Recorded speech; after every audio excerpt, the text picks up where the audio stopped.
Ցավալի է, բայց փաստ, որ մեր իրականության մեջ տղամարդիկ դժվարանում են դիմել բժշկի։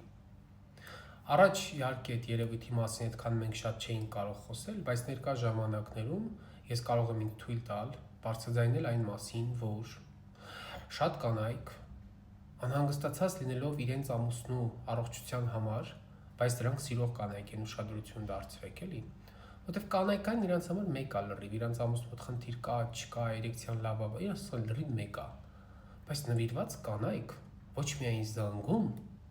այլ նաև ամուսնու հետ գալիս են կլինիկա։ Ես խնդրում եմ սա չխառնել այն երևույթի հետ, որ կին ամուսնու ականջից բռնած է բերում կլինիկա, գցում կաբինետ ու գնում բժիշկ բուժեք, կոպիտ է հնչում, հազար ներողություն, բայց այդպես էլ է լինում։ Ես այդ տպավորությունն եմ ստանում։ Բերավ գցավ կաբինետ ու գնաց, բուժի։ Կանայք կան, դու նայում ես եւ զգում ես իր սրտացավությունը, ինքը ինչքան է ուզում, ու դու հասկանում ես, որպես մասնագետ դու ընկալում ես եւ հասկանում ես ինքն էլ չի որ ցանկությունների իրան այտենց շատ ահավոր լիբիդոն իրան հել է ուտում է, ինքը դրա համար որոշել իր ամուսնուն բուժի, ոչ։ Ինքը անկեղծորեն ասում է, խոսում է, եւ ես իսկապես հավատում եմ, ասում է բժիշկ ջան, ես տեսնում եմ, որ ինքը տանջվում է, որ իրեն վատ է զգում, որ հարաբերությունները չի ստացվում, դա իր վրա շատ վատ է հոգեբանական առումով ազդում։ Ես ասում եմ, ուզում եմ անպայման իրան օգնեմ։ Բայց կան կանայք, ովքեր եթե դեռ չեն հասել կլինիկա, հա զանգում են բժիշկ ջան, ամուսնու խնդիր կա, ինչ դեղ կառաջարկեք, գցենք բաժակի մեջ խմի լավանը, դե հասկանալի որ տես դեղ չի կարա լինի, դա մեկ։ Երկրորդ հերթին ես հաճախակի տեսնում եմ կինը զանգում է, բժիշկ ջան, այսինքն կլինի գանք ձեր մոտ կոնսուլտացիա ամուսնուց, ասում եմ հա կլինի, բայց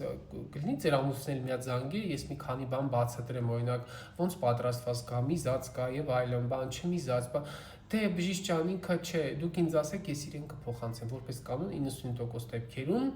նույն օրվա վերջ կամ հաջորդ օրը առավոտ նամակը պատասխան կգա, որ բարև ձեզ բժիշկ ջան, կներեք ամուսինս հրաժարվում է գալ բժշկի, չենք հասնում։ Դա նորմալ է, դա տենց էլ պետքա լինի, որտեղ նախաձեռնությունը չի եղել ամուսնու կողմից, նախաձեռնությունը եղել է կնոջ կողմից։ Քանի դեռ ուրիշը նախաձեռնում է քո համար, քո առողջության համար, այդ հարցը գործը հաջողություն չի ունենալու։ Հարգելի տղամարդիկ,